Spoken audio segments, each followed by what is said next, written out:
Hello. Hello, Tom, Scocca. How you doing? Matt Welch, how are you? I'm doing well. You're up in New York City? Yes, and you are?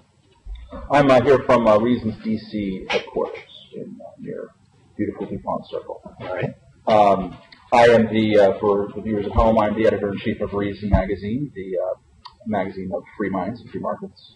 And Tom? I write the blog Scocca on Slate, and I'm the author of the forthcoming Beijing Welcomes You from Riverhead Books. Beijing welcomes you. Beijing Welcomes You.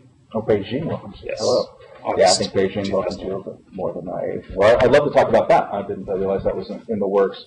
But we're going to start off talking a little bit about the biggest news of the week, which is the ongoing semi-civil war in Libya, and specifically the American contemplated responses to it, or the arguments over those responses. What we've seen in the last few days, especially, is increased calls from Republicans, and specifically John McCain and Tim Pawlenty and some others, urging President Barack Obama to enforce a no-fly zone over Libya to protect the people being slaughtered by helicopter gunships and strafed by airplanes and all the just horrifying mess that's happening over there. What is your take on those events? What should America be doing, if anything? What do you think about these various calls to get us involved militarily? I guess it's a question of whether it's something that we can successfully project power to do, which is kind of the ongoing mystery of our interventionism, I think, is that somehow it's become the realistic point of view that we can use military force to get people to do what we want them to do. That's the onus of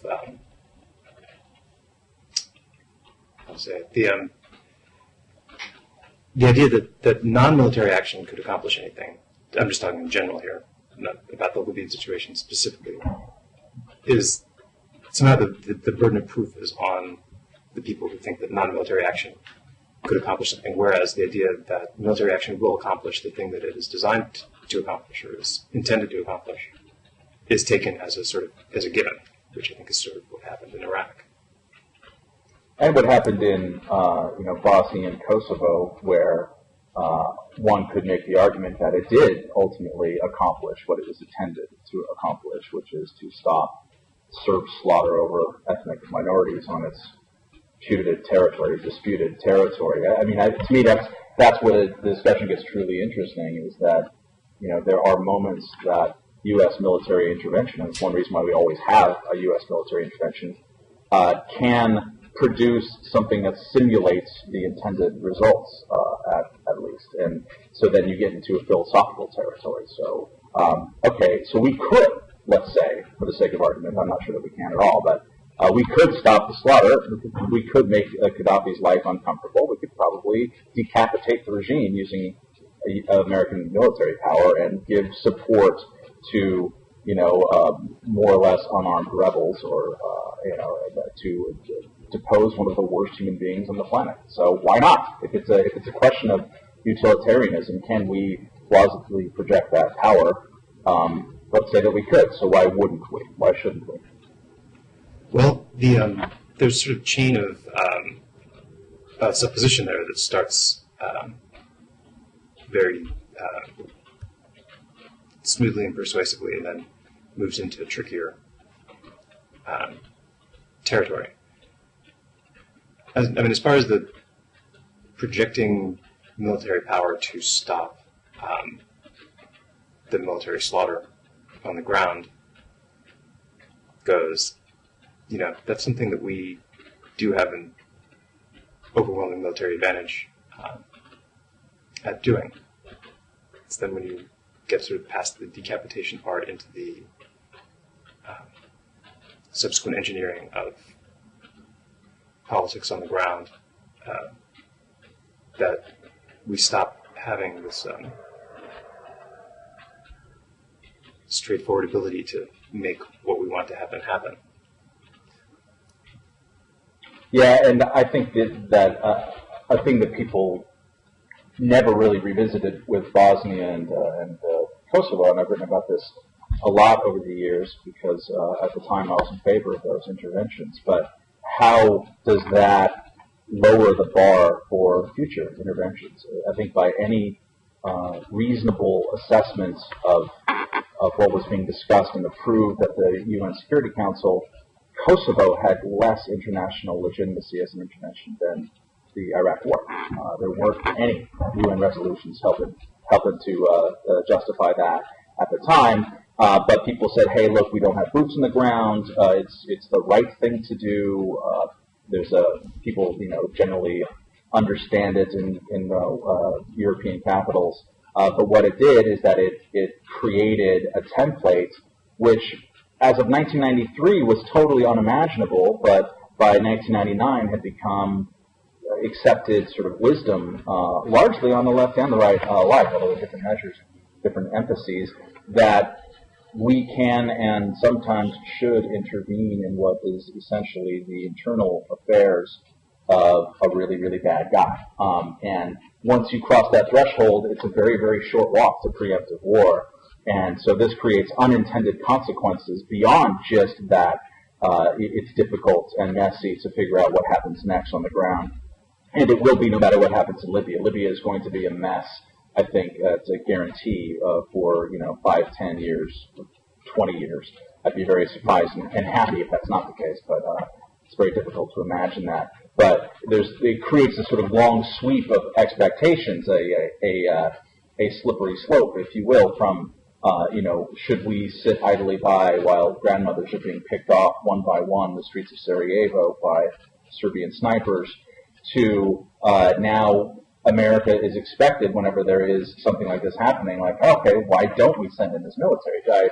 I wrote earlier this week, John McCain had a totally Madeleine Albright moment last week when he said, look, I've been in the military all my life and I love the military, but dang it, they always find some excuse not to use this power. And since we spend $500 billion a year on defense, not even counting the wars that we're fighting, then certainly we can afford it. And it's a very tempting and coherent and ultimately, I think, super insidious logic. But then on the other hand, if you, like me, say that we shouldn't be in the game of tilting for or against a dictator in his own country, then you also have to deal with the moral calculus of, you're seeing those grandmothers sniped in the streets by an authoritarian. And I don't think that people in any direction really grapple with those implications very honestly. Right. Well, I think that there's a more basic, even underlying dishonesty that sort of revolves around the use of the term intervention, which is part of the problem that we had with Iraq. I mean, what we're talking about is war.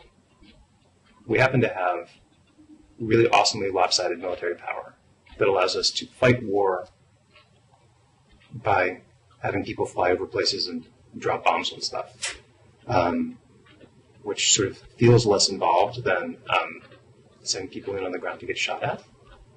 But, this thing that we call the Iraq War isn't the Iraq War, right? It's the invasion of Iraq.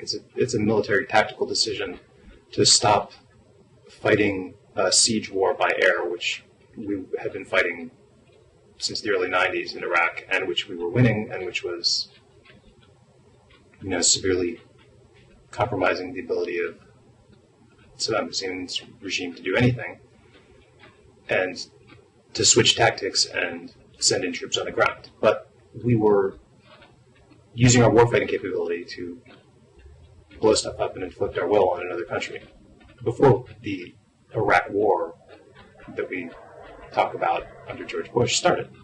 Right. And I think that because of this, there's a real problem with the way that everyone talks about America's decisions to use military force, because going into Iraq, there was this sort of false dichotomy where it was appeasement or action. But, if you were on the ground in Iraq before the troops came in, if you were there while the country was being sort of starved through the application of siege by air, which is what we were doing to it, it wasn't like there wasn't a war.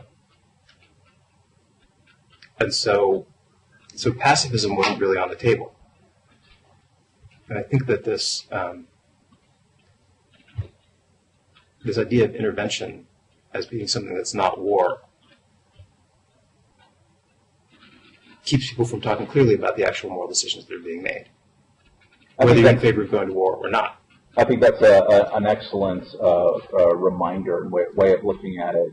I think a lot of people, including on definitely the libertarian side of the camp, like the word intervention because you can also use it for non-military aspects. But so the government is intervening in the economy, and right. we generally don't like that either.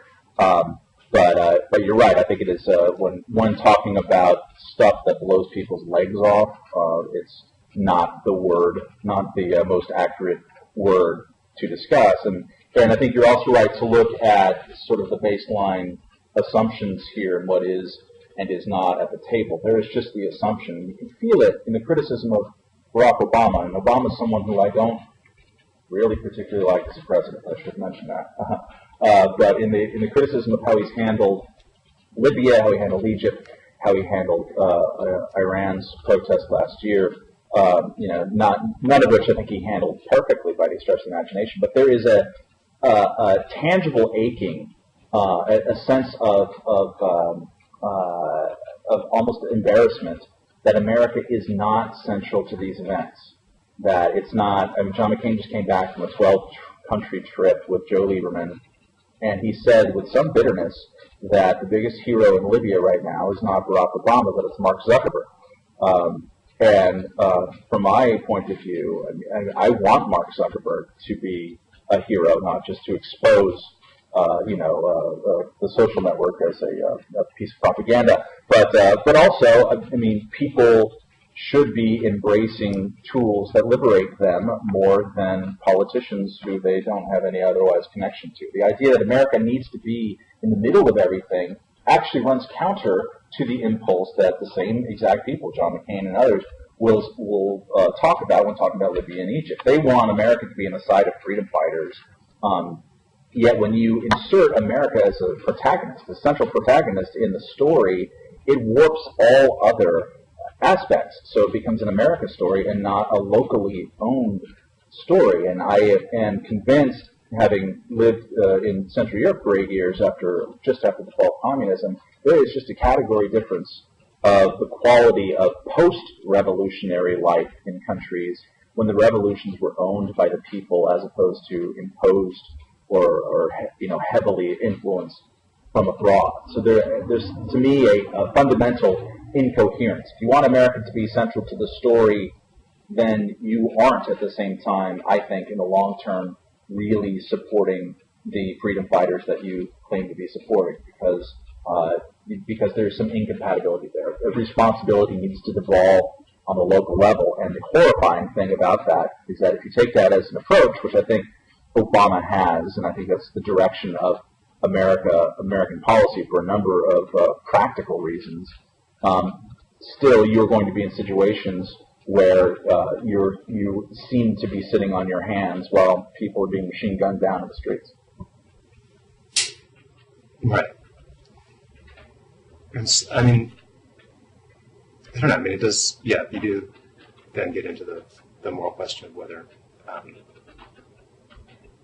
there's a degree of engagement that will keep people from being machine gunned in the streets without you then going in and handing the machine guns over to a different set of people. Yeah, and I think from what I've read so far about the Obama administration, we're not going to impose anything unilaterally, but if there's a big multilateral push, cross allies, cross Atlantic, to support some kind of joint no-fly zone, they'd be open to hearing about it. But I think that's a non-starter for a lot of countries for a lot of different reasons. But I think at heart here, and we can use this to segue a little bit, is the notion that And it's interesting that John McCain used the number of $500 billion. Of course we can afford this. Well, on some level, of course we can't. There was I thought, pretty interesting and semi-persuasive essay last year in Foreign Policy by Neil Ferguson, where he was mostly contemplating the, how do empires or grand civilizations, end? Is it a slide? Is it a crash? And whatnot. But towards the end, he just said, hey, look, the math of the United States right now is that there's no way they can continue spending that much money on foreign policy. And we spend half the world's money on defense. And we are spending so much more on entitlements than we did 20 or 30 years ago, and also so much more in defense than we were then. And we are running deficits and debt at levels that we haven't seen since World War II. And they look much, much worse in the future as you factor in future retirees and unfunded obligations. We can't afford this. This centrality of America in the world's affairs is literally unaffordable, and it brings into bear that for people who favor any kind of sort of large government activity, whether it's a super robust national defense or whether it is a very sort of generous or even or flatlining set of social welfare safety net kind of thing, we're running out of money. We can't afford it. And you had a very interesting, I think, attack on David Brooks for bringing up similar points, although he's focusing on entitlements. And maybe you could talk about that a bit and where you disagree with that premise. Well, I think that the defense or war area is a sort of a good way to start looking at the budget situation, because basically what we did with the the invasions of the past decade is we went to war without paying for it. And I think that when we talk about what I objected to about the David Brooks column was that it's of this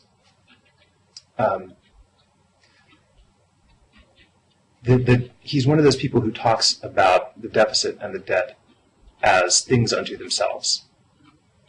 And what the deficit and the debt are the disconnection between what we want to be spending on and how we want to pay for it. And these are the decisions that people need to specifically talk about. So just saying that there's this huge debt and my goodness, we have to do something. I mean, what we have to do is we have to, if we are embarking on major military action, then we need to have taxes to pay for it, and not just sort of roll it into the budget as something that keeps accumulating more of a deficit and not, and carry on with the peacetime or air wartime tax policies or spending policies. You could certainly counterbalance the war with cuts, but what you can't do is you can't undertake this gigantic project and not even talk about how to fund it. There's this idea that it was such an urgent thing to do that it just had to be done. But World War II was urgent, but the budgeting was changed to reflect the fact that we were fighting a war. We had a piece on this that I commend those who are interested in the topic. I believe in our May 2009 cover story with the headline "The $1 Trillion War" by Veronique Rougy. And it was less actually finding a number to put on the combined wars, but more talking about the process. This stuff was off budget. It was funded entirely through emergency supplemental funding of bills, which are bills that get just no scrutiny at all. It's are you with us or against us kind of thing, with the troops or against the troops. And inside of these bills, which were happening year after year after year, long after it was no longer an emergency, it was a plannable budgetary exercise, but these bills kept going on because it was an easy way for a lot of defense projects that would not pass muster through the normal committees in Capitol Hill to get tucked in there. So hundreds and hundreds of billions of dollars were being we are not even counted in the regular budget, but let's just do it on this revolving emergency, which is just grossly irresponsible on the part of Bush and the Republicans. Actually, they had to change around sort of arcane budgetary rules to allow that to happen. And if you compare that to any war in the past, Korean, even World War II, Vietnam, they went on budget after about year 2. And so it is, I think, a gross bit of irresponsibility. Right. So we had emergency spending without having emergency funding. And that's... Yes. But I mean, I do think that the debt is something. I mean, the debt is something that you're paying debt relief on every year, and that is a growing part of the budget. I mean, at current projections, we're going to be spending more on debt service 10 years from now than we will be on the military, and that's insane. And it's worse even in many cases on the state level. I think in California right now, they're spending more on debt service than they are on the University of California system, which says to me that things are just grossly out of whack. And that's a real and present problem, as is, the amount of debt of total debt compared to GDP. I mean, the usual formula is you start freaking out after you get to 60%. Well, we crossed that last year, sometime in the spring. And, even Obama's new budget with the 10-year projections, that's going to increase to 77%. That's dangerous. So that is a real thing, I think. In one sense, I think that you're right to say the exercise should be how are we balancing just spending and bringing in money. What's the revenue? We had an interesting interview, and I'll stop hogging the mic here for a second, with David Stockman, a former boy genius of the Reagan administration way back when.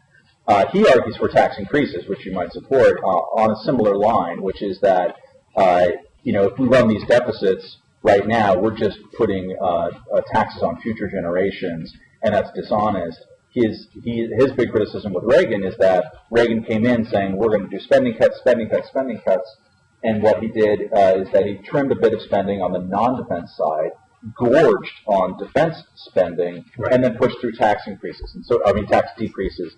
So it's all about the tax cut and not about the spending cut. And he says, look, if you're going to be honest with yourself, you have to put those two numbers into line. And I think it's certainly a provocative argument.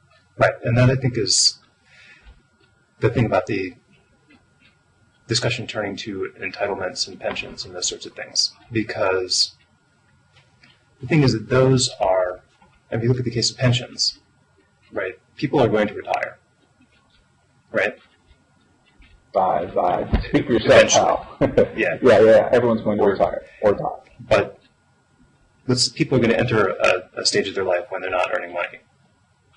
And then what source of money will they have? The fact is that the private pension systems are being shut down, right? That's sort of stopped being part of the arrangement between employer and employee. And then people have, this whole public employees business. It's less shut down, but more moved over into a 401k with varying levels of participation, which has its advantages and its disadvantages. And certainly, I think on balance, the promises are much less because they accrue to the individual and not to the employer. But it's not as if there are no 401ks. I got a 401k once, I think, in my life from an employer, so I know that they exist out there. 2 of them at different times, but certainly not now in our flexible economy. So, so the question is, are people going to have income? And people who have sort of counted on being in a pension system. I mean, people are, there's this whole business of resentment of public sector pensions, which is fine, except that people who've gone into the public sector and worked there have done it with the pension being part of their thinking about their overall financial picture and what their long-term plans are going to be. And so the idea that this is just going to work itself out if you stop if you cut the amount that the people are getting in their pensions, I'm not sure it will be. That it will work out. I think that you're looking, you still have to answer the question of what the actual system is going to be.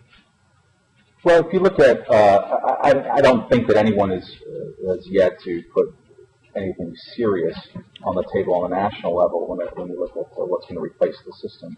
But when people talk about it, they say, well, what's going to happen is that you're going to boost the retirement age to 70, or even the longer. You're going to boost the age when you can start drawing partial Social Security to more reflect the longer lifespans of people now than there were when the program was first introduced and modified. You're going to means test on the top end so that my father, God bless his soul, sucks up less of the Social Security than he possibly probably needs.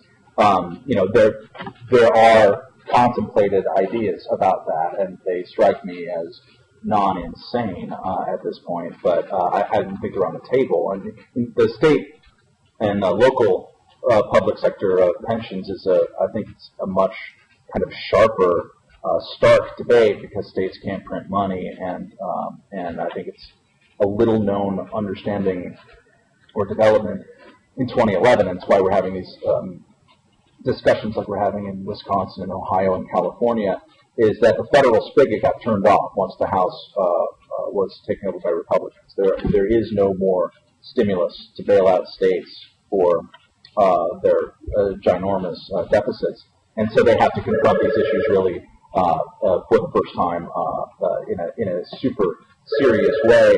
And there you have, in many cases, completely unfunded promises. I mean, it's not, you can look at it like, okay, people are going to retire, we made promises to them and all this kind of stuff, and I can appreciate that as an argument and that they are going to need to have money somehow. My brother's a public school teacher in California, and my sister-in-law's a nurse, and I understand the argument.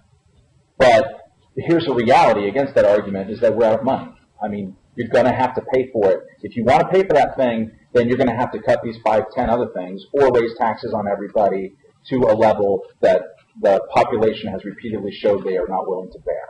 So you're going to have to make choices. And I think in the flush times in the late 90s, what we saw is a lot of negotiations between unions and the politicians they helped elect, oftentimes in secret because there are personnel decisions, that just changed the formulas to a place where a level of generosity and a lack of individual contribution to it that is completely out of step with what's happening to the rest of the country.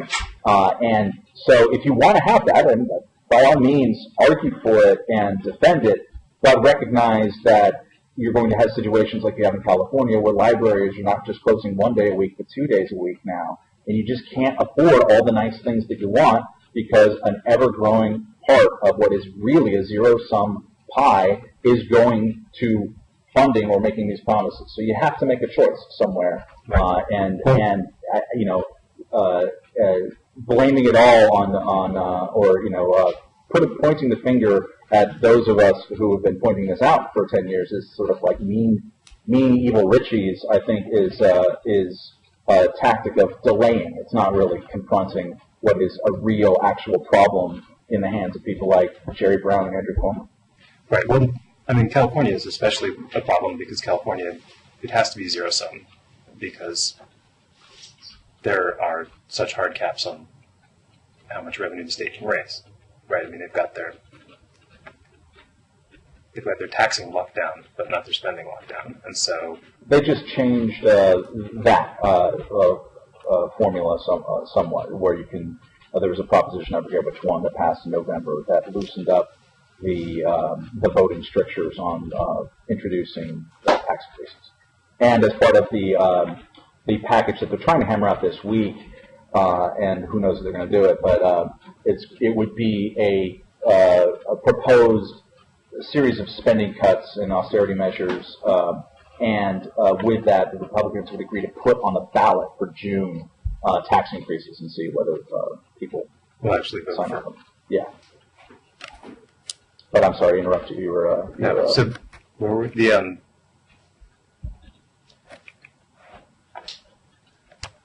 forget where I was. Just sort of state level zero sum. Can we afford this? Are we or are we not out of money? What kind of choices can and should governments make in this environment? Right. Well, I think that people. I guess the question is, how much heightening of the contradictions do you want to see, and what conclusions are we going to get to after we've had them heightened? So we don't have the money to pay for the things that we have. So maybe the thing to do is to just get rid of a lot of them and see how people like it. Hey, you said it. I didn't. Or alternatively, the thing to do is to raise the taxes to keep them around. But I think that the problem that I have with the sort of debt and deficit conversation as a debt and deficit conversation is that it doesn't engage directly with these questions. And there's a tendency, I think, for the discussion of taxing and spending to turn into the sort of shopper model, right, where people are looking very directly at what they're getting from their own taxes. And I think that when it comes to things like retirement and healthcare, there are these things that we buy as a society that aren't immediately obvious as a personal transaction. So it's not like you're getting your trash collected, right? You're getting your roads built. Your school's funded if you have kids, and then people without kids, but I don't have kids, why am I paying the school taxes? And so on. But, there are a lot of unproductive people, right? There are a lot of people whose existence is not putting money into the system. That's the retirees thing, right? So we actually spend a lot of money to have a society where people are not out in the street because they got old. Right? I mean, that is a thing that we are spending money on. Right. And if that is something that we value, then why not, to pay for it, stop giving billions of dollars to Archer Daniels Midland and other kinds of artifacts of corporate welfare and institutionalized, government-sponsored rent-seeking and distortionate crapola like ethanol subsidies and things that kind of every rational human being who's not in the state of Iowa recognizes is a total boondoggle. I mean, in many ways, it can be a clarifying exercise, as kind of brutal and hard edge as it is inevitably, because we're fighting over a pie that is almost starting to get smaller. But if the value is exactly as you say, we have a value of making sure that grandma's not eating cat food underneath a freeway overpass. Then the question is, okay, how best to orient and finance that so that it's at its most efficient and cost-effective. And then if that is becoming expensive at the exclusion of other things, we got to get rid of the other things, period. And I mean, those trade-off questions are the ones that have to happen. I don't see them happening yet. There's a few exceptions of people out there. I want to name check new Senator Rand Paul, who I think has exceeded a lot of people's expectations at the Nation magazine, let alone Reason magazine. But he came out on basically his second day of work and said, we got to cut the fence, which I have not heard from a Republican maybe in my lifetime. I'm trying to remember if I recall hearing that kind of acknowledgement. Then he would cut he would euthanize the Department of Agriculture and do a bunch of stuff that might make your ears turn blue, but at least he's talking about it in terms of what it is, which is a hard-headed trade-off. It's not as if, there's this meme going from Wisconsin, and we've had some sport with it at Reason, but that hey, there's no budget problem. The New York Times had two incredible, totally oppositional editorials in this past week. One was that basically we're not out of money. We're not broke. It's all like a Republican lie, blah, blah, blah. We just need to tinker around the edges.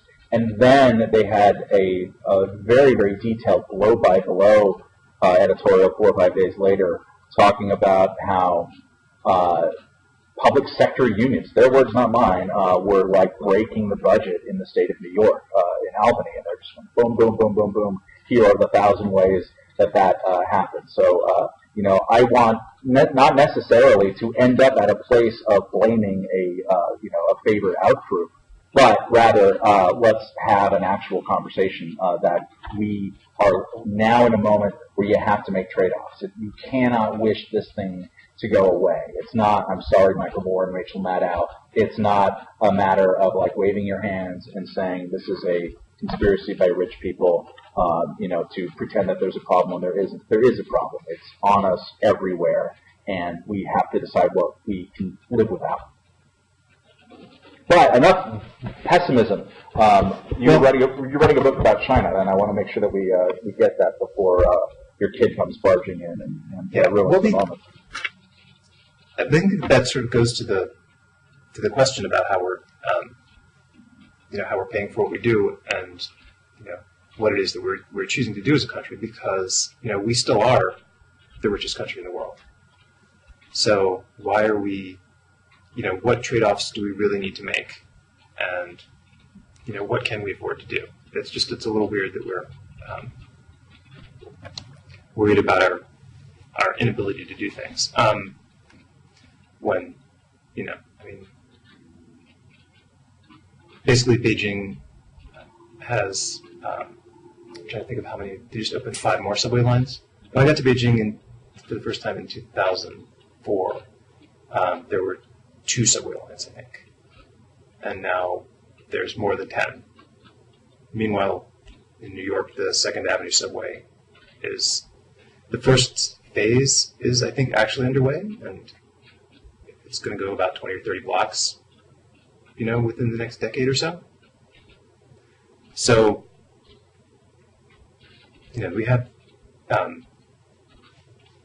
obviously China has certain powers to accomplish things that we don't want the U.S. to have, because, we like to be compensated for our property more fully when it's taken for projects. We like to make sure that our buildings aren't being undermined. We like to have fewer maybe tunnel collapses while we're working on our projects, but still, there's this sense in China that they can build stuff and make their country faster and more well tied together and more modern. And here we're sort of battling to stop improving the railroad system.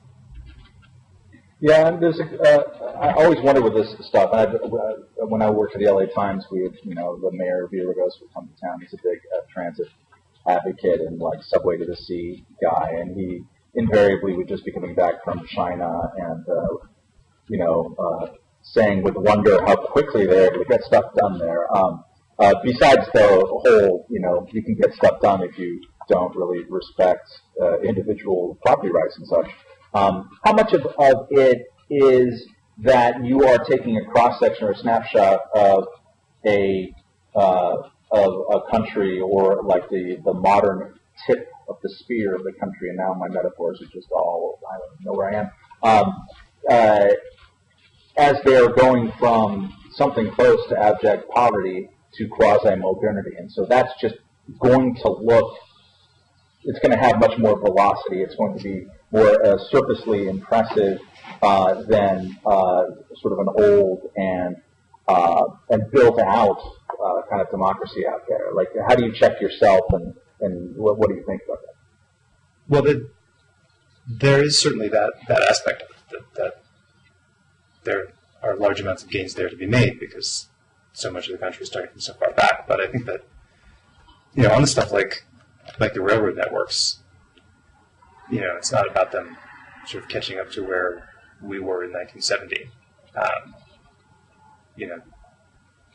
They're running high-speed trains between major cities in a way that, we totally don't have and are in no position to begin to get the way things are going right now.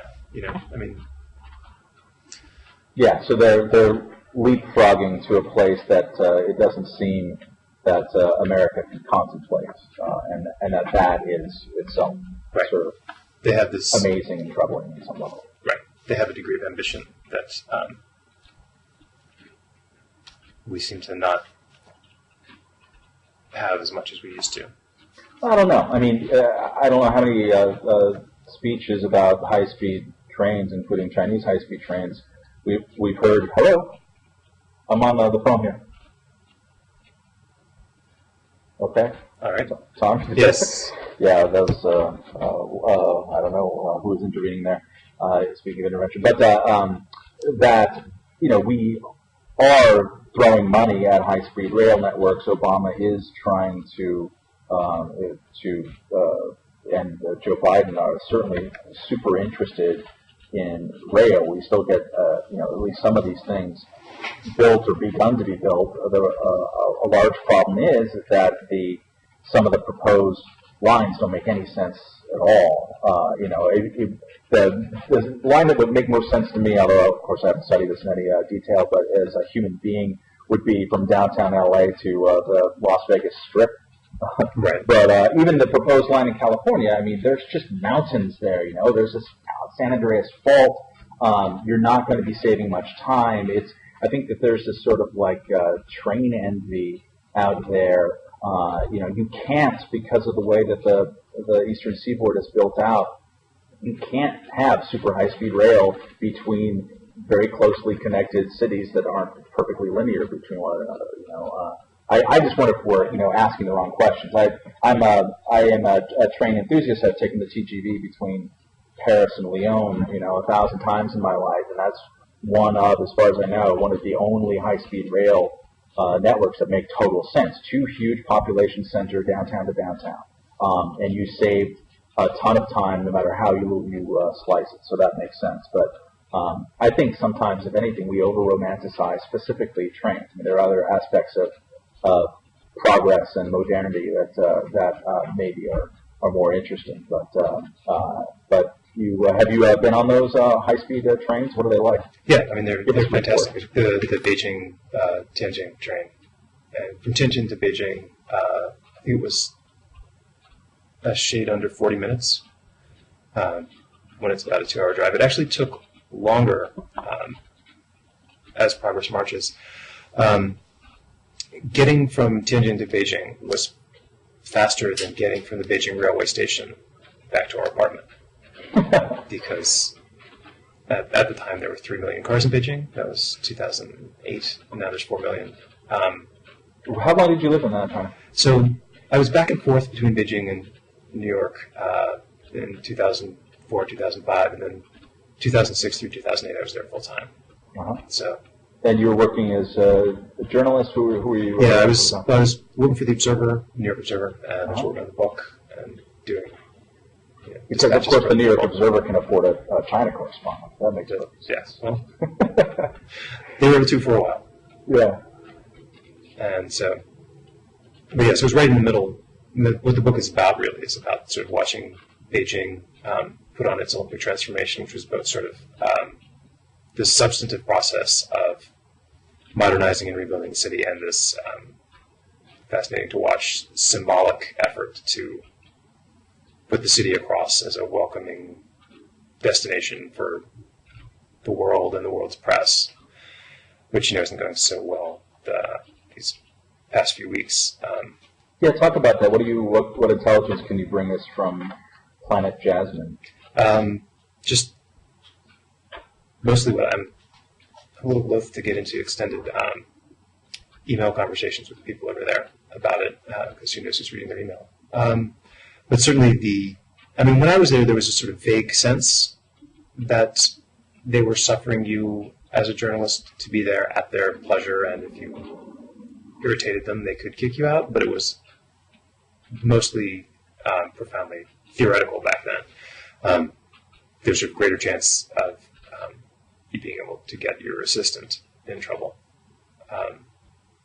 But now they've gotten much more explicit about that. That you are able to be in the country reporting because they're allowing you to. And if they get tired enough of what you report, then you're going to have to leave. And it becomes even more bizarre, I think, when you get to this Jasmine Revolution question, because, it hasn't really happened, the Jasmine Revolution, right, in China. So there have been these postings that there are going to be demonstrations in certain places, and then the cops show up, and the press shows up, and the cops tell the press to go away, and there isn't really any demonstration, but you would have to be crazy to try to demonstrate there. So, so the demonstration itself it seems to be sort of a phantasm, but it's a phantasm that's having real results. And the result is basically cops and journalists, and as opposed to protesters. But right, but then cops, interfering with journalists in more direct ways than they usually do. And so,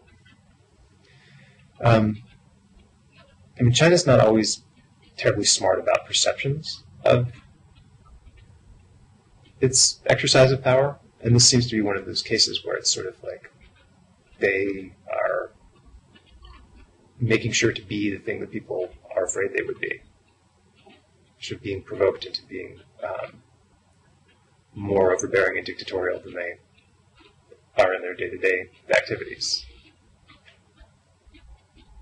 So are you bullish on, I've heard from people who I've never been to China, that, you talk to the kids nowadays, they don't care about or know about Tiananmen Square, that there isn't necessarily a big kind of burbling dissatisfaction that's immediately evident and this kind of stuff. What can you tell us about that caricature and how we should think about it, going forward as these things continue to spread?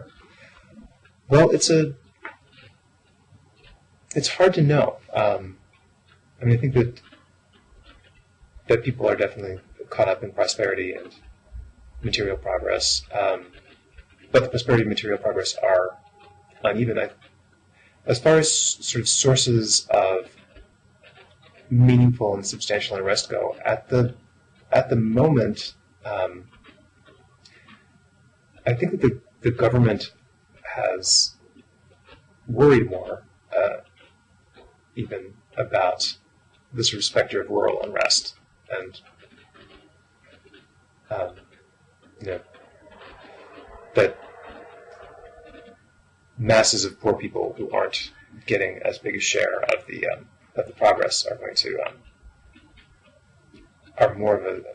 are seen by the government as more of a concern maybe than the intelligentsia. Not that the intelligentsia don't get themselves into a lot of trouble as they did with the Charter 08 movement, but I don't know. The idea, it's a mystery whether there's the sort of democratic reform movement that we believed was about to come to life in 1989. They've sort of taken pains to avoid that, and the result of them having taken pains for that long to avoid it is, we won't really know until events keep unfolding. People had certain theories about how, and now it's going to sound like I'm making a prediction by analogy, which I'm not at all, but it's just, we had a theory of how Egypt worked too. Yeah. And that theory turned out to be wrong. So I'm a big sort of fan of revolutionary years, and whether it's 1848 or 1968, so depending on how you look at that, and certainly 1989, and I have some familiarity, especially with the 89, and it's interesting to me that in many cases, in many senses, in Central Europe, Tiananmen Square in China was a huge galvanizing moment for 1989 in Central Europe. And that sounds counterintuitive, but it's true. It emboldened protesters there, and I think it helped hasten the demise of communism in Eastern Europe. And it would certainly be historical irony if, kind of reverse process happened in 2011, where it's largely North Africa, Middle East, an incredible uprising, incredible moment that we're all just sort of scrambling to get our jaws off the ground and try to figure out what's happening. If that ends up, having some kind of butterfly wing effect on China, it's potentially a very thrilling thing. But I am the last person in the world to try to make a prediction about a country I don't know anything about. We're out of time. I just want to commend to readers out there to read your piece about Len Bias, which we've had time to talk about. But from last month, I think it was, talking about the University of Maryland great. And I was thinking, walking over here, that things struck me about them, and I'm of course saying that we're not talking about it now, I'm talking about it, but just that he had a basketball body type that never existed before and only came after again in LeBron James.